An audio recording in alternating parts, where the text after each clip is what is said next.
एक राज्य में एक राजा और एक रानी रहते थे, जिनकी 4 संतानें थी, 2 लड़के और 2 लड़की।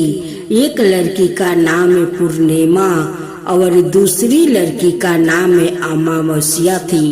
पूर्णिमा घर का काम किया करती थी और घर का पूरा काम करती।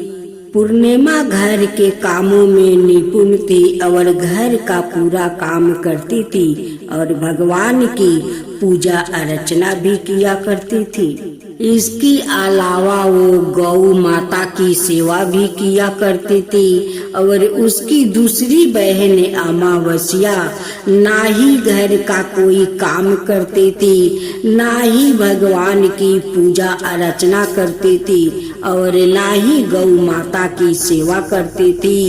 पूर्णिमा सबर गुण संपन्न थी, फिर भी राजा और रानी अपने दोनों बेटों और पुत्री अमावस्या को ही प्यार किया करते थे और वो पूर्णिमा से प्यार नहीं करते थे, उसके साथ भेदभाव करते थे। राजा का 4 पुत्र और पुत्री धीरे धीरे बड़े हो रहे थे। जब वो बड़े हो गया, राजा ने अपने दोनों पुत्रा को विवाह योग्य कन्याओं के साथ शादी करवा दिया। इसके बाद रानी ने राजा से कहा कि अब दोनों पुत्री विवाह के योग्य हो गई है और इन दोनों का विवाह भी करवा दो। लेकिन पुत्री अमावस्या का विवाह किसी बड़े खानदान में कराना और पूर्णिमा का विवाह किसी गरीब परिवार में कराना, क्योंकि पूर्णिमा को केवल भगवान की पूजा पाठ करना ही पसंद है और गाय की सेवा करना पसंद है। अब रानी ने राजा को दोनों पुत्रियों का रिश्ता तय करने के लिए भेज दिया। राजा ने अपने पड़ोसी राज्य में जाकर वहाँ के राजा के पुत्रा से अमावस्या के रिश्ता तय कर दिया और वही पास के गांव में जाकर एक गरीब परिवार के लड़के से पुत्री पूर्णिमा का रिश्ता भी तय कर दिया। यह सारी बात जानकर राजा ने अपनी रानी से बताया तो रानी यह सोचने लगी कि अब देखता हूँ कि भगवान इनकी मदद कैसे करते हैं। यह बहुत ही पूजा पाठ करती है और भगवान में मगन रहती है। पूर्णिमा का भाई और उसकी भाभी पूर्णिमा से बहुत प्यार करते थे, क्योंकि पूर्णिमा उनके घर के कामों में उनका साथ देती थी और कामों में उनका हाथ बटाती थी और यही उनकी दूसरी बहन अमावस्या उन पर अपना रोब जमाती है और घर का कोई काम नहीं करती है। कुछ समय बीत जाने के बाद दोनों पुत्रियों का विवाह हो जाता है और राजा रानी की विवाह के बाद अपनी दोनों पुत्रियों को विदाई देते हैं। विदाई देते समय राजा और रानी पुत्री अमावस्या को बहुत सारा धन और दौलत देकर विदा करते हैं और पूर्णिमा को भी कुछ नहीं देते, खाली हाथ अपने घर से विदा करते हैं। इसके बाद दोनों बहनें अपने अपने ससुराल को चली जाती है। कुछ दिन बीत जाते हैं और दिन अमावस्या अपने घर पर शिव जी का कथा रखती है, जिसमें वो सभी गांव वालों को निमंत्रण देती है और अपनी बहन पूर्णिमा को नहीं बुलाती। जब गांव की सभी औरतें अमावस्या के यहाँ जाती है तो यहाँ सब दृश्य पूर्णिमा अपने घर के दरवाजे के बाहर बैठकर देख रही होती है। तब वहाँ से गुजर रही औरतें पूर्णिमा से कहती है कि तुम्हारी बहन के यहाँ शिव जी की गाथा रखी है, क्यों तुम नहीं चलोगी? पूर्णिमा ने कहा, मुझे निमंत्रण नहीं आया है, मैं नहीं जा सकती। सभी गांव की औरतों ने पूर्णिमा से कहा, बुलाया नहीं तो क्या हुआ, भगवान शिव की गाथा है, तुम हमारे साथ चलो। गांव की सभी औरतों की बात मानकर पूर्णिमा भी उनके साथ भगवान शिव की गाथा में अमावस्या के घर चली जाती है। जब अमावस्या की नजर पूर्णिमा पर पड़ती है तो वहाँ कहती है कि तुम यहाँ कैसे चली आई, मैंने तो तुम्हें बुलाया नहीं। खैर कोई बात नहीं, अब तुम आ ही गई हो तो चुपचाप बैठी रहना। और यह कहते हुए अमावस्या पूर्णिमा की गरीबी का भी मजाक उड़ाई। पूर्णिमा की आंखों में आंसू आ गया और रोते रोते मन ही मन में पूर्णिमा भगवान शिव से विनती करती है, हे भगवान, क्या पूजा पाठ करना गलत है? गौ माता की सेवा करना गलत है? आखिर मेरी गलती क्या है? आप मुझ पर अपनी कृपा दृष्टि कब बनाएंगे? पूर्णिमा पर बार बार भगवान शिव से यही कहती रहती। इतने में शिव गाथा पूरी हो जाती है और अमावस्या भगवान का प्रसाद बांटने लगती है। वो सभी लोग को प्रसाद देती है, लेकिन पूर्णिमा को वहाँ प्रसाद नहीं देती। पूर्णिमा बिना प्रसाद के ही अपने घर लौट जाती है। रास्ते में वो सोचते हुए चलती है कि यदि बच्चे उससे गाथा का प्रसाद मांगेंगे तो वो उन्हें क्या जवाब देगी। उसने सोचा था कि वो अपने महके अपने भाई और भौजाई के यहाँ जाएगी और वहाँ जाते हुए वहाँ बच्चों के लिए कुछ लेकर जाएगी। ऐसा सोचते हुए वहाँ अपने घर वापस लौट आई। घर वापस लौट कर आने के बाद वो अपने पति और बच्चों से कहती है कि वो अपने महके जा रही है। पति ने कहा कि ठीक है और कुछ समय के बाद पूर्णिमा अपने महके के लिए रवाना हो गई। चलते चलते रास्ते में एक चौतरा आया जिस पर तुलसी का पौधा लगा था। उस चौतरा पर एक बुढ़िया अम्मा बैठी हुई थी। वो कोई और नहीं, साक्षात तुलसी माता थी। उस बुढ़िया माता ने पूर्णिमा से कहा, बेटी तुम कौन हो और कहाँ जा रही हो? पूर्णिमा अपना परिचय देती है।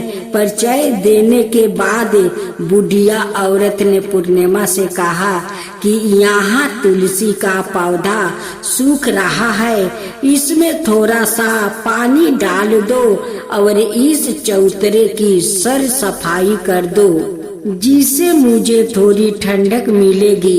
पूर्णिमा ने कहा कि ठीक है माँ, मैं तुलसी में पानी डाल देती हूँ और यहाँ की साफ सफाई भी कर देती हूँ। पूर्णिमा ने साफ सफाई करने के बाद बुढ़िया अम्मा को भी नहला देती है और बुढ़िया अम्मा की भी सेवा की, उनके पैर दबाया और बुढ़िया अम्मा से कहा कि माँ जी और बताइए मैं आपकी क्या सेवा करूं और कोई काम हो तो बता दीजिए, मैं कर दूंगी।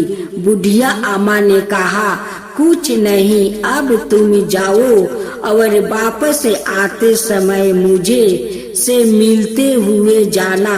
पूर्णिमा ने बुढ़िया अम्मा से कहा ठीक है अम्मा जी, मैं जाती हूँ। वापस आते वक्त आपसे मिलते हुए जाऊंगी। कुछ समय आगे चलने के बाद एक शिव मंदिर आया। वहाँ पर उसे एक बूढ़ा बाबा मिले जो मंदिर के बाहर बैठे हुए थे। वो कोई और नहीं, साक्षात भोलेनाथ थे। उन्होंने पूर्णिमा से कहा कि कहाँ जा रही हो बेटी, तुम कौन हो? तब पूर्णिमा ने अपना परिचय दिया। फिर उसे बूढ़े बाबा ने पूर्णिमा से कहा, इस चौतरे की और इस मंदिर की सफाई कर दो।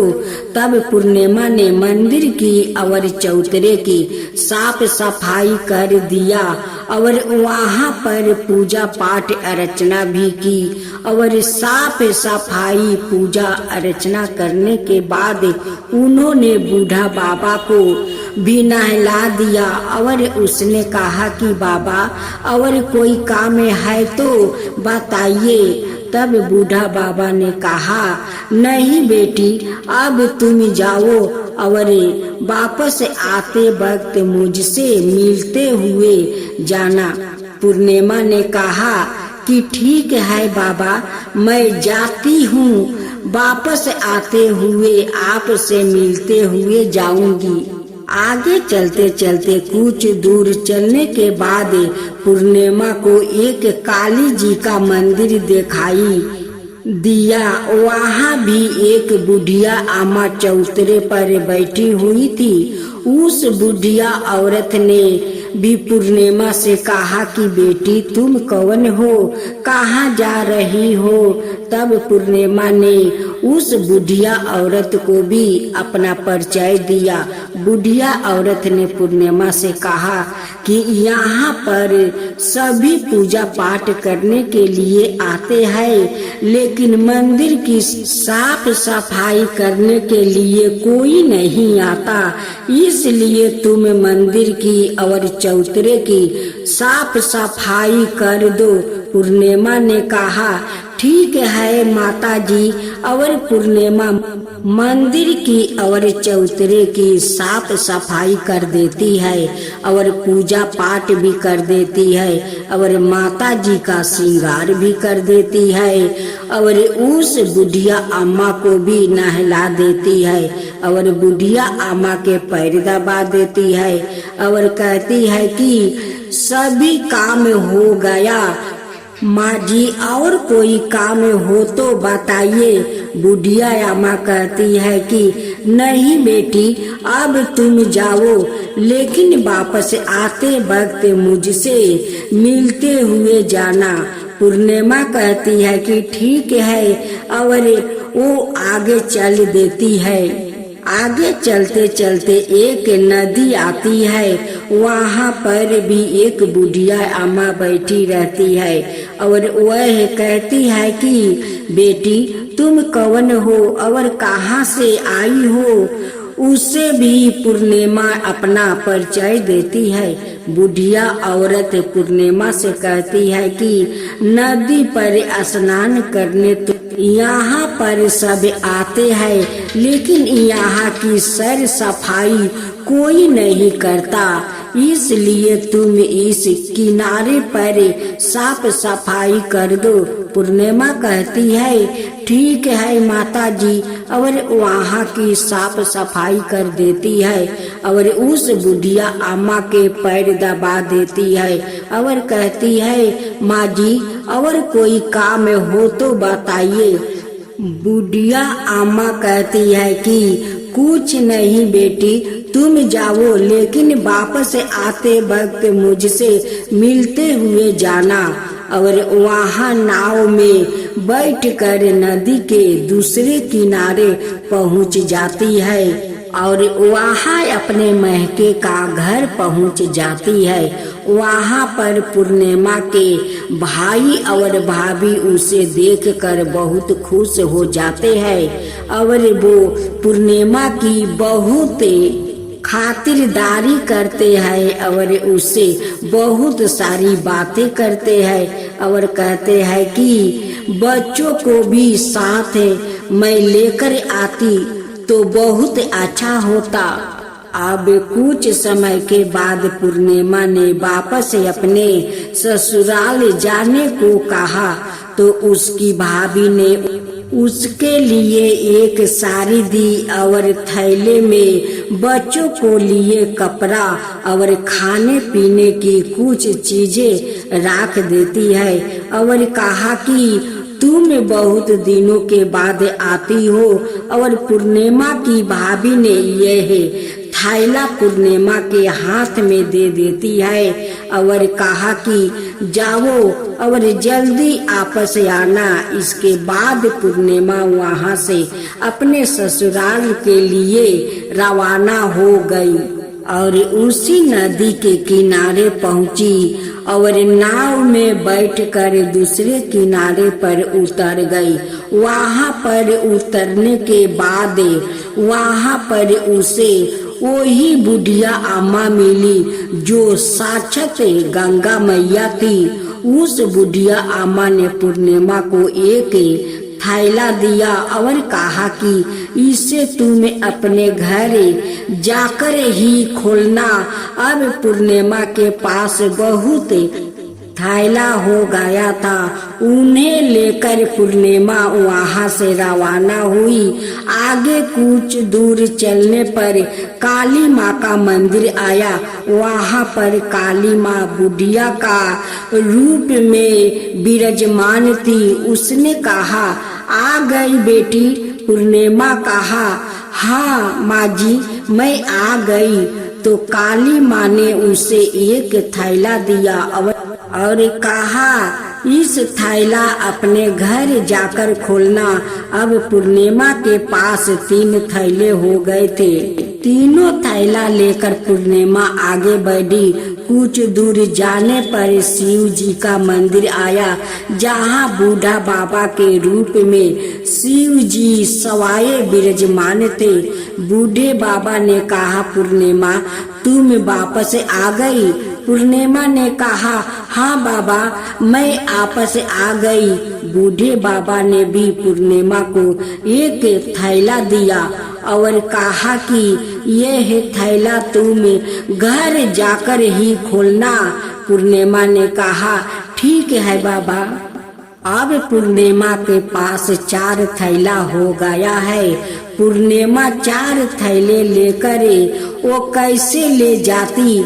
उसने एक पुरानी साड़ी निकाली और उन सभी खोलों का एक थैला बना लिया और अपने सर पर रख कर वहां से रवाना हो गई।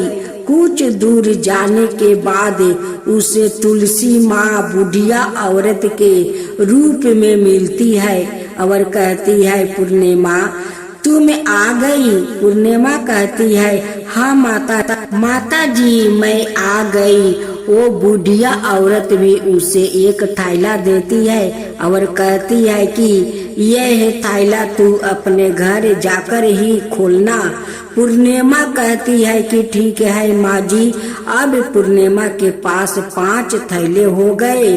पूर्णिमा वहां से रवाना हुई तो वापस अपने घर पहुंच गई। पूर्णिमा ने बच्चों को नीचे रखा और सबसे पहले अपने महके का थैला खोल कर देखने लगी। उसमें बच्चों को लिए अच्छे अच्छे कपड़े थे और खाने पीने की चीजें थी और उसमें कुछ गहने भी थे। पूर्णिमा ने कपड़े अपने बच्चों को दे देती है और खाने पीने की चीजें भी बच्चों को दे देती है। बच्चों यह सब पाकर बहुत खुश थे। अब पूर्णिमा ने दूसरा थैला खोला जो उसमें गंगा मैया ने दिया था। उसमें ढेर सारे हीरे जवाहरात सोना चांदी आदि था। इसके बाद अब पूर्णिमा ने तीसरा थैला खोला जो उसे काली माँ ने दिया था। उसमें बहुत सारा सोना श्रृंगार का सामान भरा हुआ था। इसके बाद पूर्णिमा ने चौथा थैला खोला जो उसमें भगवान शिव ने दिया हुआ था। उसमें बहुत सारा धन संपत्ति भरा हुआ था और बहुत सारी खुशियां भरी हुई थी।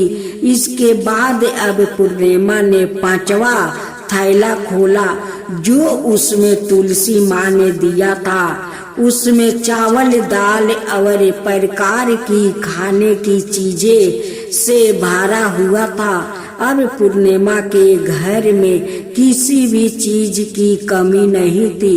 उसका घर धन से भरा हुआ था और पूर्णिमा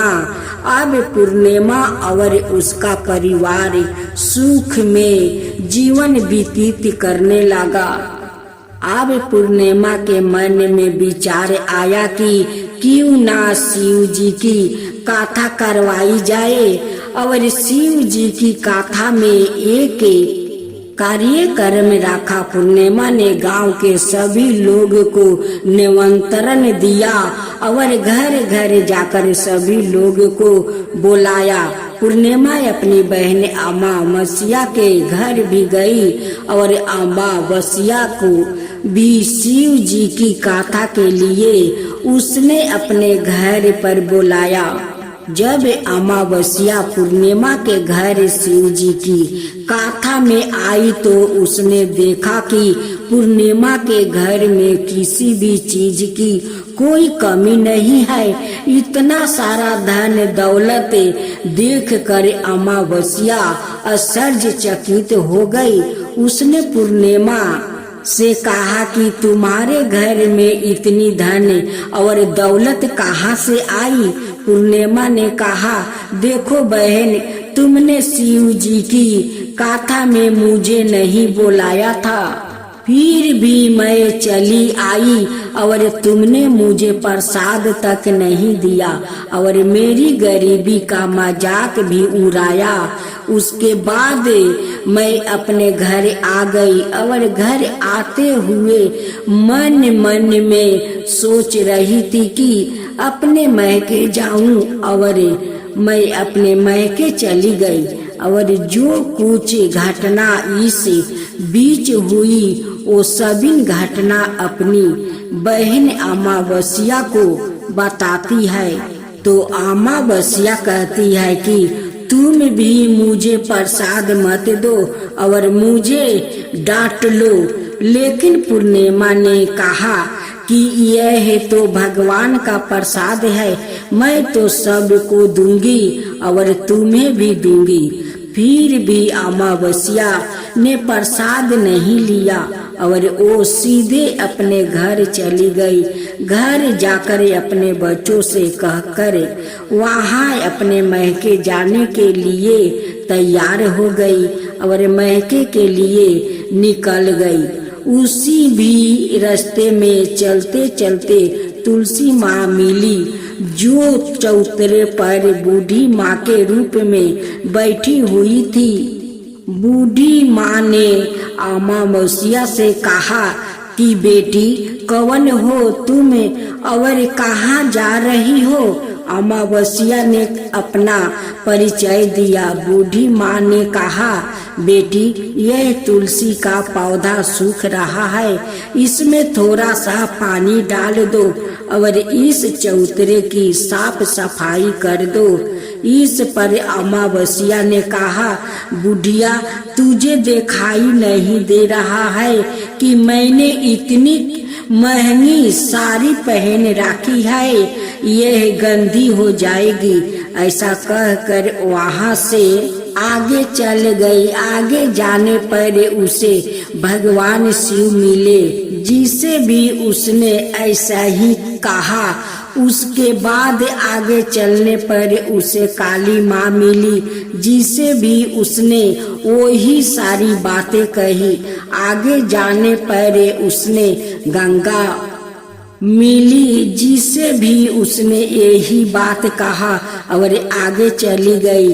इसके बाद अमावस्या जब नाव में बैठने लगी तो उसने नाव में फूल की जगह कांटे भरे थे जो उसके पैरों में चुभ रहे थे। किनारे पर उतर कर वहाँ अपने मैके चली गई। जब वहाँ से उसे उसकी भाइयों ने देखा तो मन ही मन में कहने लगे कि काम की ना काज की, 2.5 मन अनाज की अब आ गई है तो ठीक है। पूर्णिमा तो हमारे कामों में हाथ बटाती है, यह कोई काम करेगी तो नहीं। अब उन्होंने खाना बनाया और खा पी कर सभी सो गए। अमावस्या जब सुबह उठी और अपनी भाभियों से कहा कि मैं अपने ससुराल जा रही हूँ। उन्होंने कहा कि ठीक है जाओ।